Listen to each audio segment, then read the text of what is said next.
et tra nobis faciente. Oremus Deus qui quadrata fidelium Sancti Spiritus illustratione docuvisti darabis seniorem spiritu recta sapere et te eius semper consolatione gaudere per Christum Dominum nostrum. Amen. Sed sapientiae Ora pro nobis. in nomine Patris et Filii et Spiritus Sancti. Amen.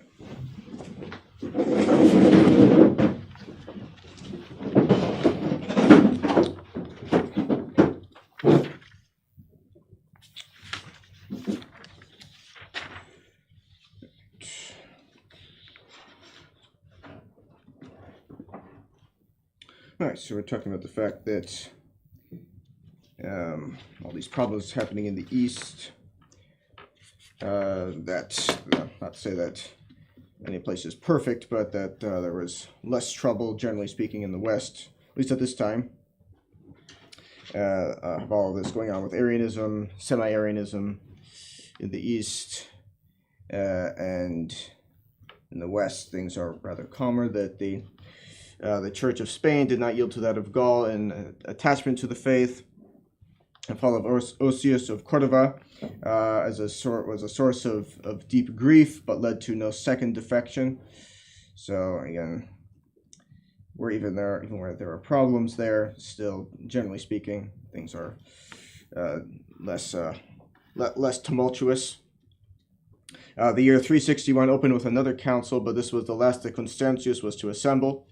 He did this quite a bit, and we'll see this will cause problems for the church, certainly, but also, in fact, for the state, because we'll see that Constantius ended up draining the imperial treasury by doing this. That calling councils cost money, in fact, to transport people to be present for them, and then also to carry on the proceedings. Those are things that cost money. This was but in any case, this was the last one that Constantius was to assemble. The war against the Persians had brought him to the east. While he was there, he called together a considerable number of bishops through whom he wished to condemn both the Catholic doctrine of consubstantiality of the Father and the Son, and that of the Anomeans, or pure Arians, in favor of the semi-Arians, whose cause he had made his own. So he's taking sides even amongst the heretics. There are some who are less extreme. The council gave its whole attention to the choice of a bishop for Antioch to fill the vacancy left by Eudoxius, who had by his own responsibility transferred himself the year before to the imperial see of Constantinople. Catholics, Arians, semi-Arians all contended for the election. Each party aimed at directing it to one of its own members. The good cause triumphed by the direction of Providence. The unanimous vote fell upon St. Meletius, Bishop of Sebaste. The new patriarch had been remarkable from early youth for his regularity of life, mild disposition, and was an austere monk. So a good choice. But the Arians looked upon him as one of themselves, one of their own, and the chief movers of his promotion to the see of Antioch were among the foremost leaders of the Anomean faction, the pure Arian faction. So the pure Arian meaning a hardline Arian. The semi-Arians really ultimately deny as well that God the Son is in fact God, but they are less extreme about it, less extreme in their way of proposing that heresy, and so they're known as semi-Arians. The decree of election, signed by all the bishops present, was placed in the hands of Eusebius of Samosata. The arrival of the patriarch at Antioch caused the liveliest sensation. His inaugural address was awaited with an almost feverish impatience, as it would rank St. Meletius as an adherent of one of the three parties contending for the honor of possessing him. Constantius had ordered his stenographers to note each word of the address as it fell from the prelate's lips. He had moreover required that the patriarch should take for his text the celebrated passage from Proverbs, upon which the Arians chiefly rested their denial of the eternity of the word, Dominus poserit me in initio viarum suarum. The Greeks gave to these words the meaning that the Lord had created the word in the beginning of his ways. So that's not what that means, obviously, but that's the Arians misconstruing it to mean that. Perfectly unconcerned with all the intrigues by which he was beset, St. Meletius began his discourse in the presence of Constantius, of the bishops, of all the dignitaries of the empire, and of an immense concourse of people who had come to bear him, or hear him, had come to hear him. We are indebted to Saint Epiphanius for the text of this discourse, in which the patriarch clearly affirms that the Word is the Son of God, God of God, similar to the Father, and meaning is same of the same substance, and his living image. He explains the words of the Proverbs in the Catholic sense, the words that he was required to talk about. So Constantius, required that the patriarch preach on this. What's he going to say about this? He wants to see whether he is an Arian, or whether he's saying the things that he wants him to say, or if he is a Catholic, and he explains it in a Catholic sense clearly. In a clearly Catholic sense, he explains these words in the Catholic sense by other analogous texts of sacred Scripture, and ends by denouncing the rash curiosity of the heretics who would sound the depths of the divine nature and reject the simplicity of faith. So, someone expected a train of reasoning threw Constantius into a violent rage, but a few days were allowed to pass before the patriarch was thrown into one of the governor's chariots and led away to exile. But in those few days, the people of Antioch had learned to love their holy bishop. In their indignation, they would have massacred the governor, who was seated in the car beside his prisoner. But so they were sufficiently upset that they would have killed the governor, which is not justified, but they were upset enough to the point that they would have done that. Whereas St. Meletius prevented that from happening. He covered him with his cloak, prevented that from killing him. The emperor and the Arians, whose tool he was, now repented of having entrusted the certificate of the election of Meletius to Eusebius of Samosata. So now they're saying that he allowed in someone whom we didn't want, someone who's actually a Catholic. Constantius sent an officer of his palace to demand the document, with an order to cut off the bishop's right hand in case of refusal. The intrepid bishop, having read the imperial letter, held out both hands toward the officer and said, "Cut off both, for I never shall give up the decree which so clearly proves the duplicity of the Arians." The noble answered, disarmed the emperor, who neither resisted any longer nor could refuse the tribute of his admiration. To come to some final arrangement for the occupation of the See of Antioch, he sent for Eusebius, one of the first disciples of Arius, who had been deposed from the deaconship, the econate, the position of being a deacon, at Alexandria by the holy bishop Alexander, and the predecessor of St. Athanasius. In defiance of every law of the church, this deposed deacon, who had never been restored to his office, was consecrated by the Arians and proclaimed Patriarch of Antioch. While Constantius was engaged in holding councils and changing professions of faith and receiving from his courtiers the title of Eternal, his end had come. So Constantius causing problems nearly to the end, but his end does come eventually. Nobody lasts forever, and at this particular time in history, there was always the possibility, if someone was a troublemaker, that he would just drop dead. That was a much more common occurrence than it is now, and something that is something that in a sense could always be hoped for, not necessarily in itself, but as a way of getting out of a problem. This problem might just end. This possibility that this person could just die, and that would be the end of that. Then Caesar Julian, his nephew, to whom he had committed the government of Gaul, had just caused himself to be proclaimed emperor at Lutetia in Paris. So you see that in the martyrology, Lutetiae Parisiorum. That's the Latin name for Paris. And this is how emperors were made. Typically, they would just have themselves, the emperor, the reigning emperor would die many times violently. Not necessarily, but many times. And then after that, sometimes whoever murdered him would proclaim the next emperor, or simply whoever had the most support from the army, had the greatest support among the legions, would have himself declared emperor. Sometimes there would be a war, sometimes not. But in any case, there would be some kind of some kind of a proclamation of those bearing arms of who was the next emperor, and whoever was the strongest would emerge the next ruler. That's typically how it happened. According to Libanius, Constantius had neither the heart of a prince nor the head of a captain. The news of this event found him without courage or foresight.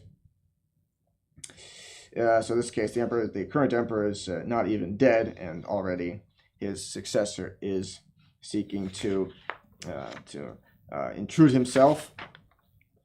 After yielding at first to a fit of fruitless rage and then to cowardly despair, he at last found resolution to lead his troops against the rebel, but death met him on the way. So he died in Cilicia after having received baptism at the hands of the same Euzoius, whom he had just intruded into a patriarchal see. So our author says that the death of Constantius was the salvation of the church, in a certain sense, meaning the salvation, being rescued or rescuing from this current situation. That's true.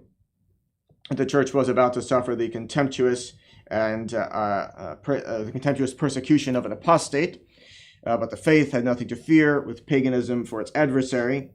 It said that it had everything to lose, and that there's more that can be suffered by the church and by the faith when given up to the caprices of a court of eunuchs and of a crowned theologian.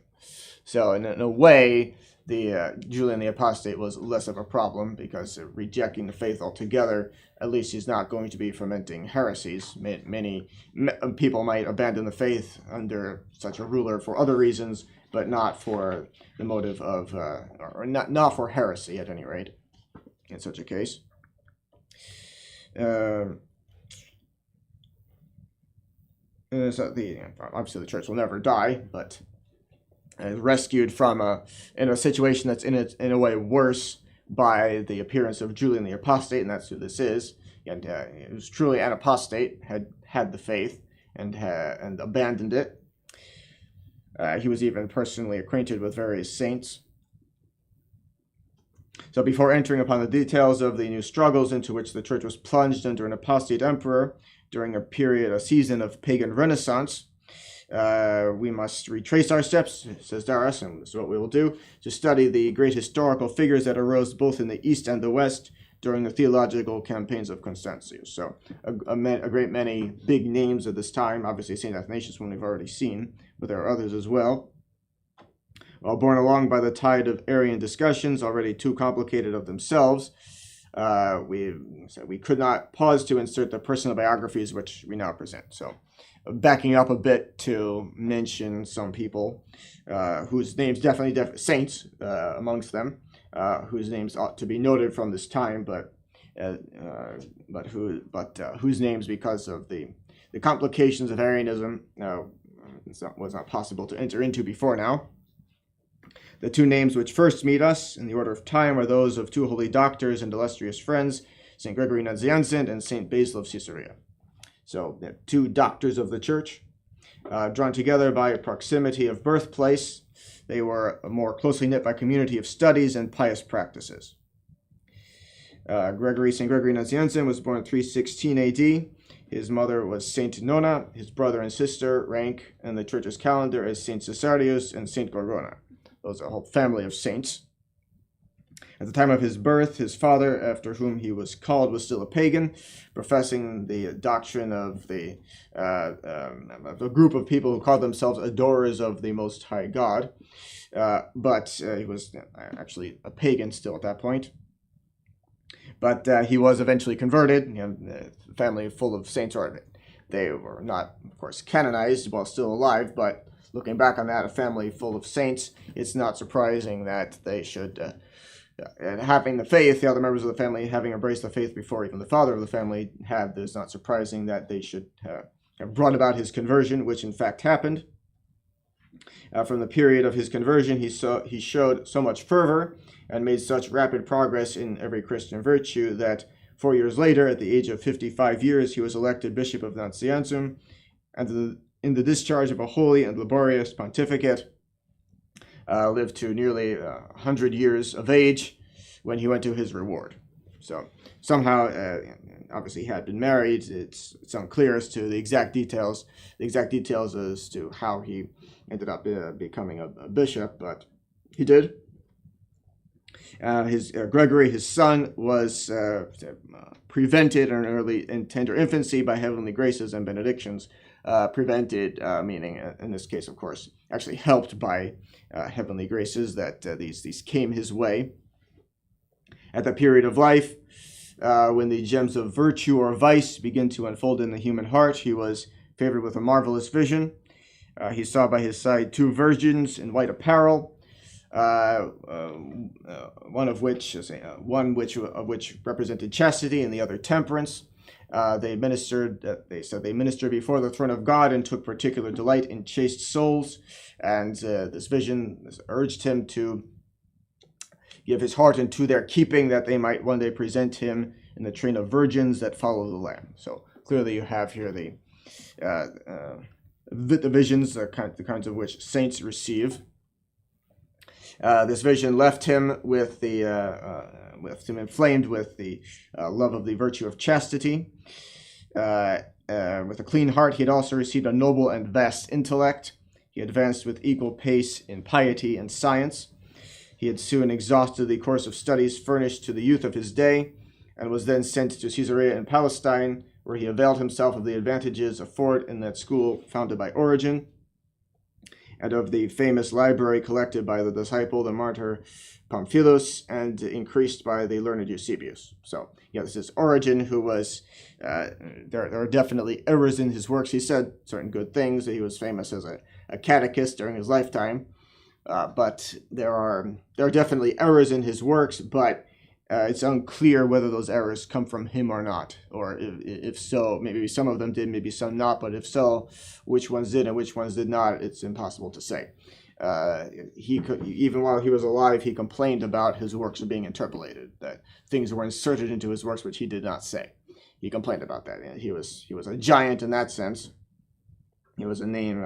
He was someone whose name everybody wanted to be among those who supported what he was saying. So people inserted things into his works for that purpose. So look, Origen says this famous teacher says this, so it must be true, even when that was not in fact the case.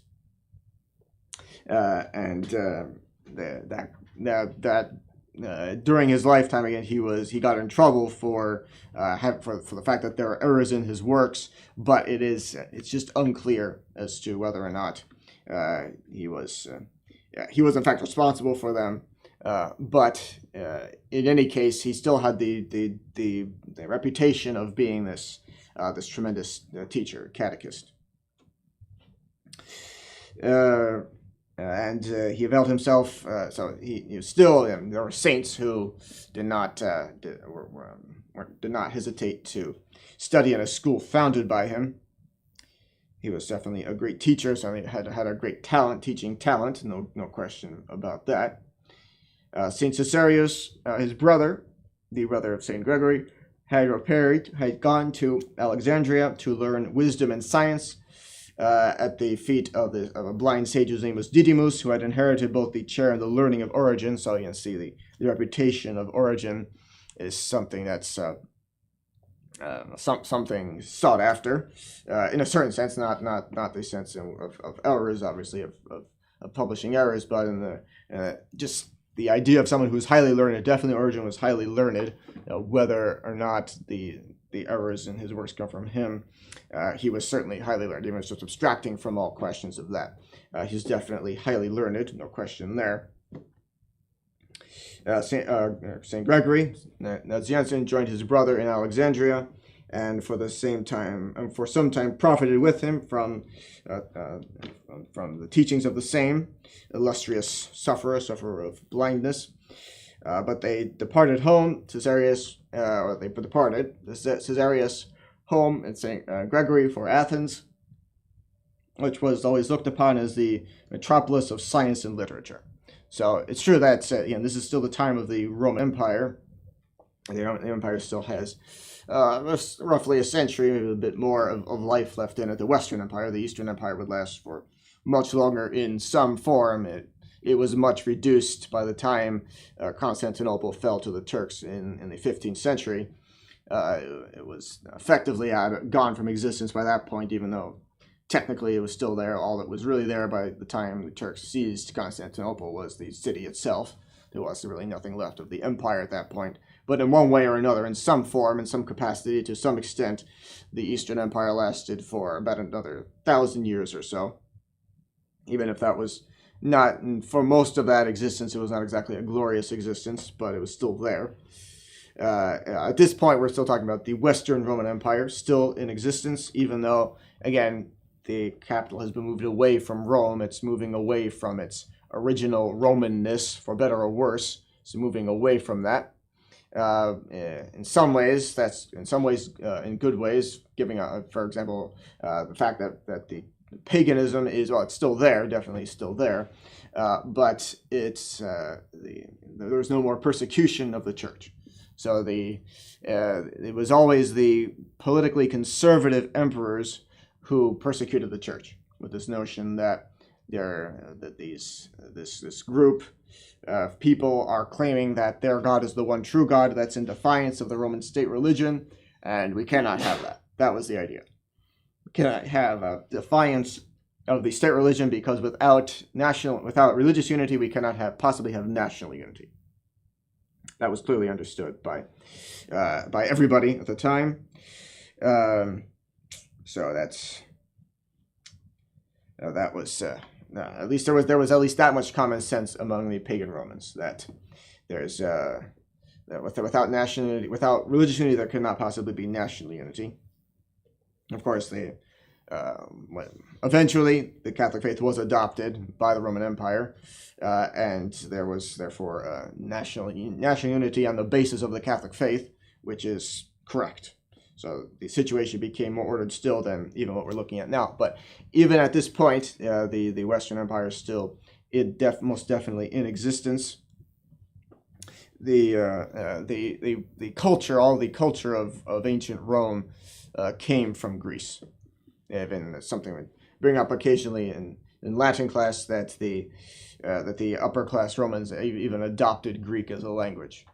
For reasons that you understand in studying Latin, they adopted Greek as their language, both because it's a better developed language, and also because there's a great deal of culture and civilization, not without its defects, since it's pagan, but there's still a great deal of refinement to be had there, and the Romans absorbed that to a great extent. So this is, and of course, Athens was the source of much of that, and today it's a place a little more than historical interest, but it was at the time really seen as a source of refinement, a source of science and literature.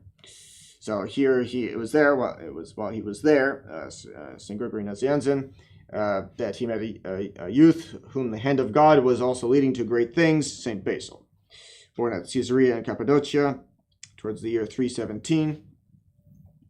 Holiness seemed to be an heirloom in his family also. His father Basil, his mother Emily, with Macrina his sister, Gregory, Bishop of Nyssa, Bishop Peter, Bishop of Sebaste, his brothers, have all been honored by the Church with a place in the ranks of her saints. So, young Basil, St. Basil, was first sent to the public school of Caesarea in Palestine, and then to Constantinople.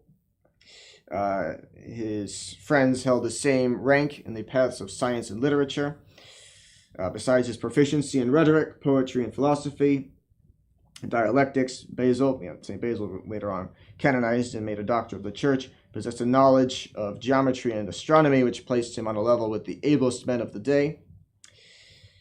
In the maladies resulting from his austere and mortified life, he found an occasion for adding to his other acquirements a knowledge of medicine, at least of what is most philosophical in that science. So it is a lower science, which of course has to be, as you find out in your study of philosophy, if you haven't, whether or not you've studied it or not, you see that philosophy, as the highest of all the natural sciences, is something that anybody can study. Anybody who studies and practices any lower science can profit from the study of philosophy. because all of the principles of every other natural science are contained in it. Everything must be in accordance with that. So, meaning that today, anybody who practices any kind of a practical science is acting in accordance with true philosophy, but anybody who is in any university certainly gets into anything speculative. It's largely, if not entirely, just garbage. It's all corrupt and evil. But those who actually do things that require conformity with reality, they are acting in accordance with true philosophy. So yes, definitely a doctor who practices medicine, medical doctor, can definitely profit from the study of philosophy, even if they might, whether or not it's many of his conclusions are of practical application to him. He certainly will profit for that because he practices he practices a lower science, a natural science that is of so high in demand. So much learning and virtue caused a corresponding degree of admiration, and wherever mention was made of Athens and his great masters, the names of the marvelous pair, Gregory and Basil, were always heard. So amid the student throng that then frequented the Athenian schools was a youth of some 20 years, of medium height, thick-set neck, quick, ever restless, wandering eyes, uncombed beard, and broad shoulders, which were always in a state of uneasy, restless agitation. Such was the Caesar Julian, nephew of the Emperor Constantius, and the only member spared by the emperor in the general massacre of his own family. So this is Julian the Apostate, or to become Julian the Apostate. He personally sought to share in the close relationship which existed between Basil and Gregory, but God had given to the holy pair, even at their early age, the too uncommon gift of a keen perception of human character. So this is they were not fooled by him. Saw that he was this is somebody with whom you don't want to have any association, but he was next in line to become emperor. If he did become emperor, tried to overthrow his uncle. He was going to fight a war against him to try to overthrow him. And as per the usual way of becoming emperor at this time, which was by force of arms, whether actually exercised or not, but by force of arms, either actual war or the support of the army. That's what he went on to do, remember. At this time, he's before doing that, before actually becoming emperor, he's trying to get into the into intellectual circles and even make the acquaintances of those whom we now know to be saints, who were doctors of the church, in fact, fathers of the church. He's trying to get into their association, their company, but of course they wanted to have nothing to do with him. They rejected his advances, and Gregory, perceiving his affectation of austerity and his deceitful piety, could not forbear exclaiming, "What a viper does the Roman Empire cherish in its bosom, but God grant that I prove a false prophet." So he knows that Julian is next to come to power, and says this is, if by the looks of things, from my personal impression of him, if he becomes emperor, this will be bad news. But I hope I'm wrong about this, but I cannot allow myself to be optimistic. So these forebodings were but too correct. Athens was the youthful hypocrite at Athens was the apostate emperor of later years. So their impression of him was spot on, as they say, unfortunately. But the two friends had now faithfully completed their course of studies. Basil and Gregory both left Athens, and they separated, go their separate ways. The whole city was affected by the prospect of such a loss. Professors and students pressed around them and begged them to remain. Basil at last finally tore himself away from so much regret, from the regret of those who were outpouring regret at the fact that they were leaving. Gregory was forced to accept a chair of elocution, chair from which to speak. So he was constrained. St. Basil managed to get away even from all of those the throngs who wanted them to remain. St. Basil managed to get away, but But St. Gregory Nazianzen was one who was finally pressured to remain. He soon succeeded in escaping secretly from his disciples and went to share his friend's seclusion in Cappadocia. So he remained for a little while longer, but then managed to escape. Here, in the quiet of a pious and profitable retreat, they awaited the hour of providence and prepared themselves for the great work that God had in store for them. Another father of the Greek Church was meanwhile gaining honor for his native city, Jerusalem. St. Cyril, while but a simple priest, was commissioned by Maximus, Bishop of Jerusalem, to preach every Sunday in the assembly of the faithful, and at the same time to instruct the catechumens. So yeah, we have St. Cyril of Jerusalem coming to, or having at least the beginnings of what we might sometimes call his career. Of his catecheticals, or familiar oral instructions, 23 have reached us, of which the first 18 are devoted to the explanation of the Creed, and the remaining 5 to the sacraments of baptism, confirmation, and the Eucharist, which the neophytes received on the same day. This is a monument of inestimable worth, on account of the clearness and order with which the Christian doctrine is explained and defended against the attacks of heathens and heretics. So these catechetical instructions, we've already had mention of St. Cyril of Jerusalem before, that he was, remember, the Arians had him ousted multiple times from his see, and he came back into it multiple times, as was the case for Catholic bishops around this time. They came in and out, depending on whether the Arians had their way or not. They were always maintained in power, in fact. And it seems even, yes, St. Athanasius, as well, it seems, was never excommunicated by Pope Liberius. And remember, still, all of this is happening, all of this we're looking at is during the reign of Pope Liberius. And certainly all these major events. Whether all the background to the early lives of these saints or not, we're going to have to check the exact dates. But all of these major events that we're looking at are occurring during the reign of Pope Liberius. So it means that it seems that he'd never excommunicated St. Athanasius, and there are many indicators that did not happen. Remember, that's all part of the complex this whole part of the question as to whether he ever assigned a dubious or not a dubious but an ambiguous profession of faith, and whether he admitted Arians into communion while excluding those who were faithful, including St. Athanasius. That seems that he did not, for reasons we talked about. But in any case, usually, it was clearly the usual course of action of Pope Liberius to support Catholics, the Catholic bishops. Because remember, no matter how many times the Arians might run the true bishop out of town, so to speak, still he is, in fact, retains jurisdiction in that place. Even it doesn't matter if whether heretics make it impossible for him to actually be there, he still retains jurisdiction. And in fact, it's the laws of the church make it clear that make that principle abundantly clear. It's really common sense anyway, but the laws of the church make it abundantly clear that even when the bishop is not in his diocese, he still has jurisdiction there, because the laws require him to be in his diocese most of the time. There's a certain amount of time per year during which the bishop of the diocese is allowed to be away from his diocese for whatever reason. His time, a certain amount of vacation time, he's able to go other places if his duties require that of him for whatever reason. But he's supposed to be in the place where he has jurisdiction most of the time. So it's nothing to do, holding jurisdiction in a place is not necessarily connected with being physically present in that place. The laws of the church do not require that, and that all of that is subject to the will of the Pope.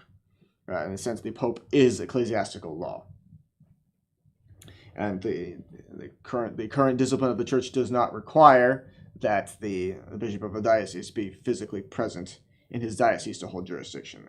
So usually Pope Liberius was not in the habit, clearly, of stripping jurisdiction from bishops who were perhaps ousted from their sees by the Arians or by the influence of the Arians.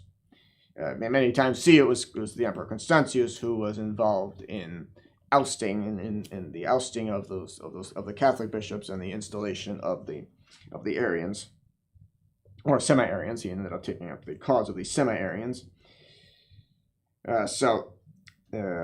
this is Saint Cyril of Jerusalem is one of those who we're just looking at his right now at his work as a simple priest, as to say, before he was consecrated a bishop, which he would become eventually. But he would, as bishop, be ousted multiple times. Although sustained by Pope Liberius, he was ousted multiple times, physically expelled from the city before being allowed to come back. It depended on the turning of whether the tide was in his favor or not. The tide turned multiple times, clearly, among other things, because of the fact that, among other things, Emperor Constantius was a bit of a child, was rather clearly emotionally immature, was someone who would fly into a rage if he did not have his will, and demanded that his will be the deciding factor in various things. We saw that already. So he was very childish in that sense, the only problem being that he was the emperor, had the power of the emperor, and that meant also an influence in the affairs of the church. Which is not a bad thing in itself, that the will of the emperor should be taken into account. Not necessarily a bad thing that the will of the emperor should be taken into account in deciding ecclesiastical matters, but it was a bad thing that the will of Emperor Constantius in particular had any kind of influence whatsoever.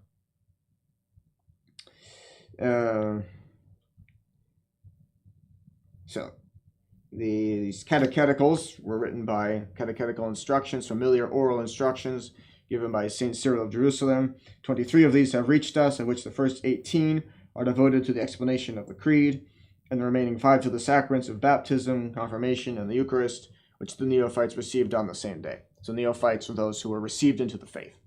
So people would receive baptism, confirmation, and their first communion all on the same day. Neophytes, those who are newly baptized, who are not supposed to be, of course, admitted to holy orders, except after, being trained for one thing, but after a period of time, during the course of which their actual commitment to the faith was proven. Was considered to be proved if they persevered in the faith for this amount of time, that they are considered to be serious. And this is even after the catechumenate. Not only do they persevere through the time of instruction, preparing to receive baptism, but then even afterwards, once you've actually been admitted to the faithful, does the perseverance continue? If yes, then after a while they might be, if deemed to have a vocation, admitted to holy orders, but only after a time, because it could happen that the fire flame out only shortly after baptism. It's possible. And if that person has been then ordained a priest, or worse yet, consecrated a bishop, then he might just completely apostatize, and then that's worse still. It's terrible to be in the position of an apostate, worse still to be an apostate, to have apostatized from the faith, specifically as a priest or a bishop, obviously. That's much worse still. So, the catechetical instructions, there's nothing new under the sun. That's something we still spend a great deal of time doing, giving catechism lessons. Whether preparing sermons that are on very, very simple matters of faith, because in many places people need that, or just giving regular catechism lessons to those who come to us, typically from various different backgrounds, which they may not have received any good instruction in the faith. But no, not unusually at all. It happens that people who just come to us from the Novus Ordo have nothing or next to nothing about the faith, because in the Novus Ordo they teach them absolutely nothing, either nothing or absolutely nothing of any worth, usually just nothing at all, which in a way is easier than having to deal with people who have actually, for example, gone through a Novus Ordo seminary. That's worse still, because they think they've learned things there, but what's in their heads is worthless. They have to unlearn things that they thought were true and good, and they have to instead learn the truth. So the point being that catechetical instructions, books, the catechism books, familiar oral instructions, all of that continues to this day. Perhaps not in the exact same form. I imagine probably the St. Cyril of Jerusalem is probably what he wrote was significantly more advanced than what most books you would give to anybody today to study catechism from. But because clearly people were much more attuned to matters of faith at this time, and were much, theologically attuned than most people are today. That's just clearly that's the case. So it's probably too difficult. If you could find these original works of his, probably no doubt very good, Saint Cyril of Jerusalem, but probably too difficult to use for most people today. So this is a monument of inestimable worth, an account of the clarity and the order with which the Christian doctrine is explained and defended against the attacks of heathens and heretics. So these catechetical instructions, which generally lasted about an hour, so that's also really, that's a typical length of a catechism lesson even today, about an hour. That's about the time span through which people's attention can be retained. Typically, about an hour, were given under the porticos of the churches and not within the sacred precincts to which the unbaptized hearers were not as yet admitted. And yet, nothing really new under the sun. That's typically true as well. That, of course, a sermon is given in the church, but catechism lessons are given elsewhere. So it's really for different reasons. Now, catechumens, those who are in whatever sense catechumens, many people who come to us from Novus Ordo effectively have to become catechumens for a while, prove their commitment to practicing the actual Catholic faith, and to part of that being indicating as a complete staying away from the Novus Ordo for however long it is, and also giving them the necessary instruction, which again they never received. So most people who come to us from the Novus Ordo have to undergo a certain period of catechumenate, and that's a very, very common thing. But they, of course, are allowed, people who are catechumens in whatever sense are, of course, now allowed to be present for the entire Mass. But still, the catechism lessons that are given that are not part of a sermon in any sense are given elsewhere, given outside of the church, the actual area in which the Mass is offered.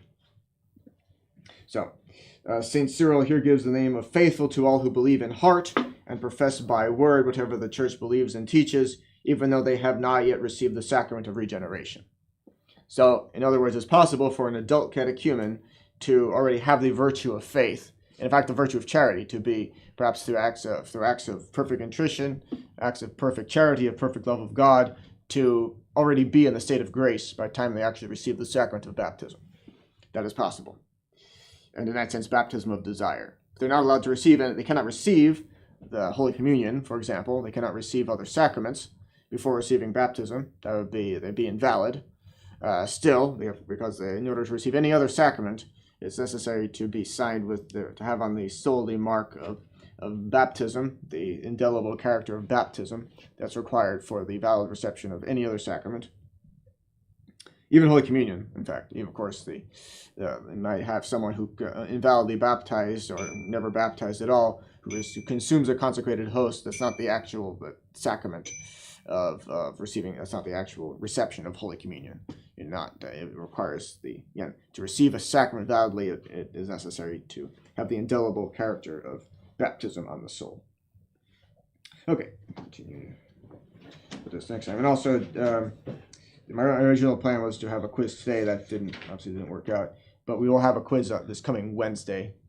And I will today you'll definitely get a study guide for that. And I will print a copy. The plan is I'll print a copy of it and put it here. This will be placed by the end of the day, placed on here. As you can come and make copies of that for yourselves. So definitely by the end of, by the rosary tonight, that will be placed there. Okay.